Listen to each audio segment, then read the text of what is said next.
Ecuador suscribe en Canadá compromisos de inversión minera por 4.800 millones de dólares. Como sabe el país, el presidente Daniel Noboa estuvo hace un par de días en Canadá y participó en una serie de reuniones con el propósito de convocar, de motivar a los sectores de inversión para que puedan venir al país, particularmente en este ámbito, en el de la minería. En tal virtud, esta tarde hemos invitado al ingeniero Fernando Benalcázar, ex viceministro de Minas, experto en el sector minero y petrolero, para que nos visite, para conversar y conocer las expectativas que pueda haber en este sector en torno a actividades productivas. En primer lugar, Fernando, estos 4.800 millones que se anuncian, ¿es parte de lo que ya está aquí en Ecuador como participación de empresas canadienses o es aparte, digamos? Buenas tardes. Buenas tardes, Andrés. Gracias por la invitación. Contestando la pregunta, los 4.800 millones que hace el anuncio la señora ministra de Producción e Inversión se asocian en parte a proyectos existentes en el Ecuador. Son 6 proyectos, de los cuales 4 ya están en etapas avanzadas, han continuado actividades en los últimos años, 2 son relativamente nuevos, y de alguna manera, si leemos los anuncios oficiales que 2 de los presidentes ejecutivos de estas empresas, específicamente de Adventus y SolGold, emiten, ponen claramente que basados en los contratos de protección de inversiones existentes, en el un caso específicamente 311 millones y en el otro caso aproximadamente 50, buscarán complementar y aumentar. Y aquí hay que resaltar algo impresionante y muy importante. Que en el caso de Cascabel, por ejemplo, que es uno de los proyectos que será la mayor inversión que se ha hecho en el sector minero en los próximos años. ¿En qué estado está, Fernando, este ratito? Ok, el proyecto está terminando su fase de prefactibilidad, es decir, falta algunas etapas. En años podemos cuantificar tal vez hacia el año 2030, 7, 8 años para que se convierta en mina. Pero es importante el anuncio que él hace, por ejemplo, inversión nueva de 3.200 millones.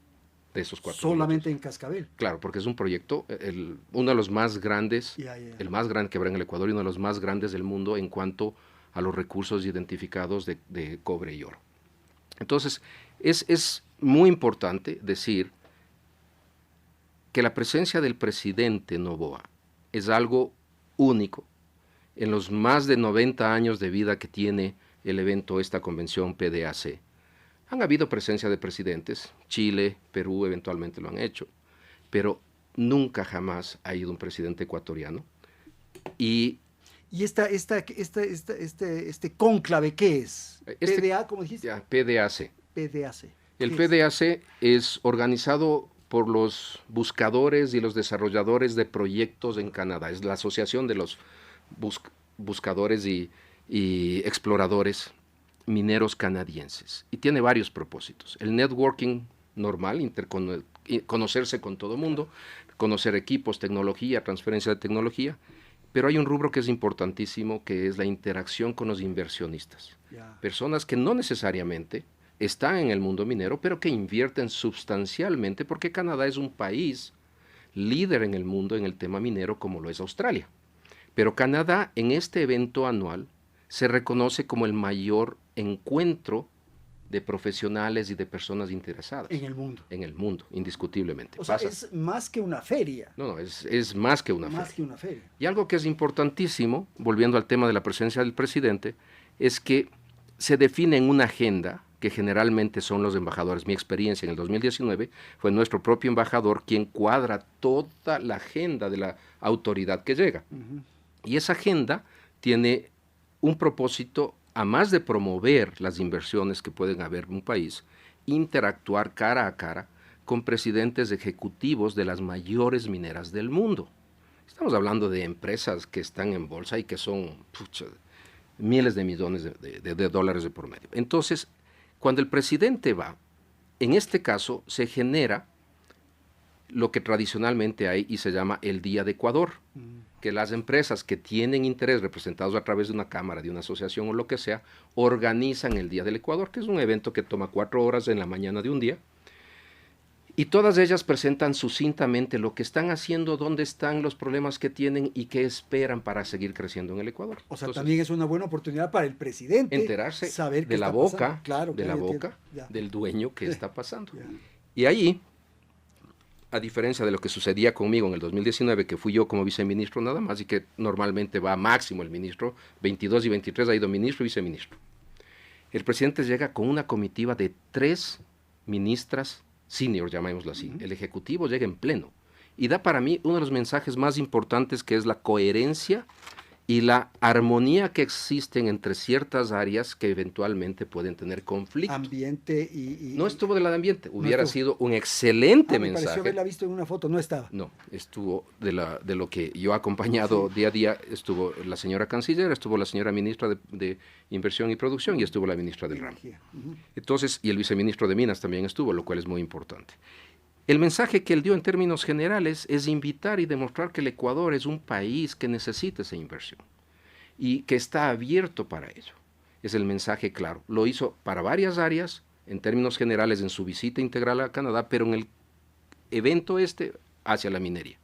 Un segundo punto que puso sobre la mesa, que es importantísimo, es narrar la historia formal de cómo crea condiciones de seguridad que no existían en el país y la decisión formal del combate al narcoterrorismo y que crea un ambiente de tranquilidad, porque obviamente hay una preocupación en ese sentido como en todo otro contexto similar. Eso les transmite, digamos. Correcto. Y también abordando uno de los grandes problemas que el Ecuador siempre ha tenido en el sector minero y en el sector de desarrollo de recursos naturales, es el tema de los permisos ambientales. También mencionó claramente que tanto a la ministra de Ambiente cuanto a la ministra de Energía y Minas, dentro de un proceso de seguimiento regular, existen indicadores de rendimiento, KPIs, que él personalmente se encarga de ver eso. Entonces, otro mensaje que dio en ese contexto de 3 mensajes claves e invitó y reforzó el concepto de que Ecuador sí, desde el punto de vista técnico nadie tiene dudas, desde el punto de vista geológico, el Ecuador es uno de los paraísos de inversión minera. Por eso es que las grandes empresas del mundo estuvieron aquí en los últimos años, 18, Ahora, 19, 20. Pero más allá de esta invitación, de esta proclama que puede hacer el presidente de la República, la idea es incorporar otras inversiones o las que ya están aquí, fortalecer. ¿Cuál es un poco la idea? Las dos. Las que están aquí necesitan una continuidad y el fortalecer nuevas que ya tienen presencia en el país, pero están en fases incipientes. Yo creo que ahí podemos destacar 2. Una planta de beneficio. Una planta de beneficios en donde tú transformas el material que contiene el oro y algún rato terminas en un proceso y terminas con los lingotes de oro, por darte un ejemplo. Una planta de beneficio que usa biotecnología, que ya en el país... Y ese es canadiense. Es canadiense también, que se llama Bactec. Bactec ya tiene presencia en el país, está en la provincia del Guayas y está en el proceso de levantar capitales y arrancar. Tiene un acuerdo formal, un contrato de protección de inversión firmado en el gobierno anterior y tiene planes de desarrollo y crecimiento. Ese es un ejemplo. Hay otra empresa de origen australiana que también tiene un proyecto exploratorio muy interesante que también fue parte de esa firma. Es decir, nuevos, estos 2 que firman y 4 los que están aquí existentes. De esos 4 existentes, ya hablamos del 1, otro de ellos es la segunda mina que está en fila para arrancar la fase de construcción de mina. Y digo la segunda porque la primera, que también es canadiense, ha anunciado ya públicamente que a finales del primer semestre, comienzos del segundo semestre de este año, arrancará construcción de mina. Proceso que le tomará de 1 año y medio a 2. Es decir, estamos hablando con suerte hacia finales del año 2025-26 que el Ecuador ya cuente con una tercera mina en producción. En producción, una tercera mina. Recuerda que solo tenemos Mirador y Fruta del Norte. Pero aquí yo estos días he hecho un tour de radios porque se me ha preguntado qué más se puede hacer o qué se debe hacer para que sea efectiva la llegada de esa inversión. Porque como ves, la inversión es a lo largo de años. Sí, años. Y no es que vamos a decir generamos empleo mañana y las cadenas productivas están mañana funcionando y demás. No, toma años. Pero para que esa inversión se convierta en una realidad, Andrés, es vital. Y eso yo hago un llamado público, y lo he hecho a lo largo de todos estos días, al liderazgo del presidente Noboa, para él tomar la iniciativa y pedir a la Asamblea que cumpla con el propósito de dos leyes vitales. La ley orgánica de consulta previa, libre e informada, que es una deuda que el país tiene o que el Estado tiene desde hace 26 años cuando pendiente eso firmó con la OIT 169.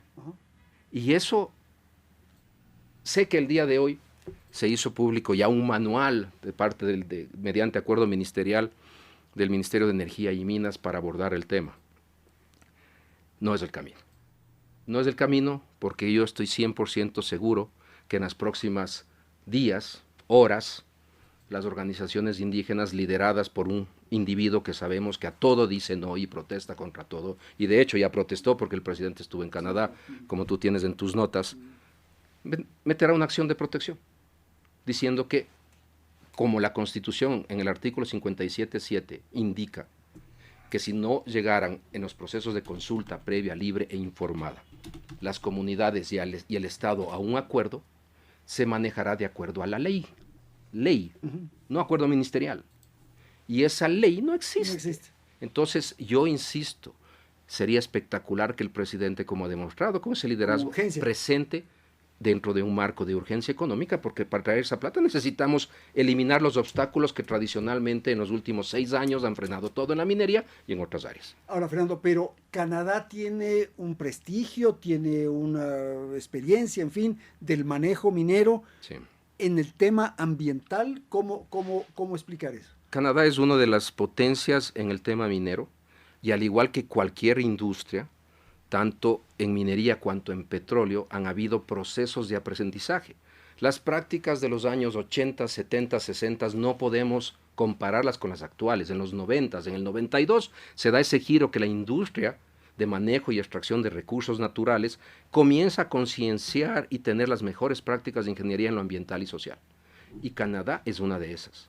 En lo social, Canadá es una muestra con lo que ellos llaman las primeras naciones o las naciones First Nation, las naciones originarias tienen prácticas que sirven de ejemplo a nivel mundial.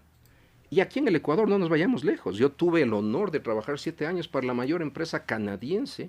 Hicimos innovación del 2000 al 2007 en todos los ámbitos. Con la comunidad y esos temas. Jamás manejamos problemas, siempre manejamos conceptos de participación, de análisis participativo de necesidades de las comunidades, incorporamos, creamos comités asesores científicos ambientales, comités asesores científicos sociales, nos incorporábamos, éramos un patito feo comparado con el resto de operaciones en el Ecuador, con excepción de Repsol, por ejemplo, que también tenía una excelente operación desde el punto de vista social. Y eso le ha permitido a Canadá exportarse al mundo. Canadá es un líder en minería. Canadá, aquí hay un proyecto, uno de los proyectos que no se mencionó en estos 6, pero es un proyecto que está en la provincia de Morona, Santiago, materia de uno de los reclamos del señor Isa, que es una comunidad shuar, Guarintza. Es un proyecto en donde este concepto de participación e integración comunitaria ha permitido que el 90% de la comunidad estén con ellos, pero el 10% hace con el apoyo. Más bulla que el 90%. Entonces, es interesante. Y volviendo al tema, el segundo punto que yo sugiero al señor presidente, que siga la misma línea, es la ley orgánica de consulta ambiental. Consulta ambiental no tiene nada que ver con consulta previa libre e informada para nuestros radioescuchas. Ahí es una consulta previa para temas ambientales con respecto a la emisión del permiso final, que se llama licencia ambiental. Pero tú recordarás en una entrevista anterior que hablábamos que 180 proyectos se pararon por esa decisión de la Corte Constitucional, que declaró inconstitucional el decreto ejecutivo que le amparaba a las decisiones de consulta ambiental que el presidente anterior hizo. Es un clarísimo ejemplo. Sacas un acuerdo ministerial o sacas un decreto ejecutivo y te lo matan. Te lo paran. Entonces, es por eso que yo insisto que el camino sí es la ley orgánica.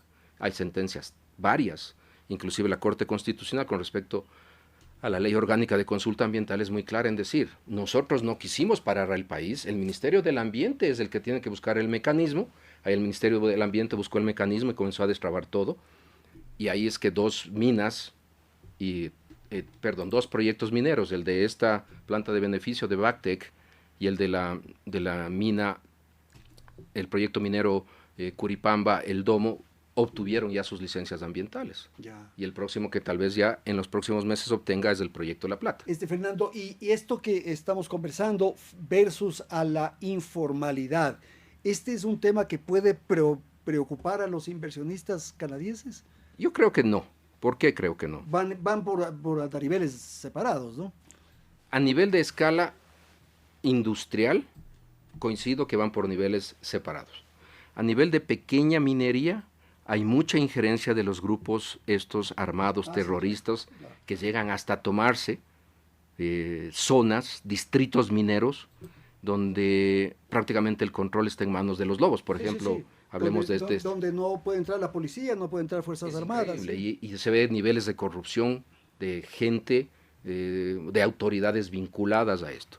Entonces, ahí viene el punto para mí más importante, y hago un pedido o un llamado a las autoridades, que es reconsiderar que el país cuenta con una política pública minera, 2019-2030, que fue desarrollada en el 2018-19, basados en una previa del 2016, con el apoyo del Banco Interamericano de Desarrollo y de expertos de países como Chile, Canadá, Perú, y es de clase mundial la que tenemos. Y uno de los ejes importantísimos es el eje 5, regulación, control y combate a la minería ilegal, en donde, aparte del objetivo estratégico que se busca, que es minimizar o eliminarla, también en los lineamientos se ponen sobre la mesa una serie de vivencias y experiencias que han tenido éxito.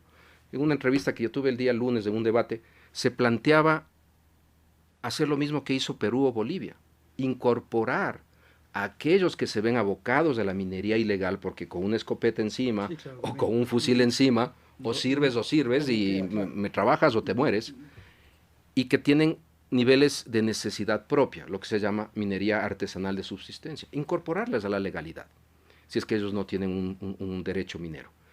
Es una buena idea. En Perú se hizo eso, en Bolivia se logró eso, pero establecer mecanismos creativos como la política sugiere.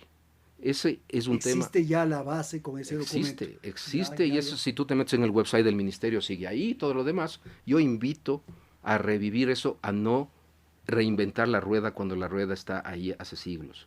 Perfecto, señor, muchísimas gracias. El ingeniero Fernando Benalcázar, ex viceministro de Minas, experto en el sector minero y petrolero, esta tarde para dar su lectura, su interpretación y comentario sobre la visita del presidente a Canadá y sobre los compromisos de inversión minera que se habrían logrado con oportunidad de la visita del jefe de Estado. Gracias por atender este diálogo.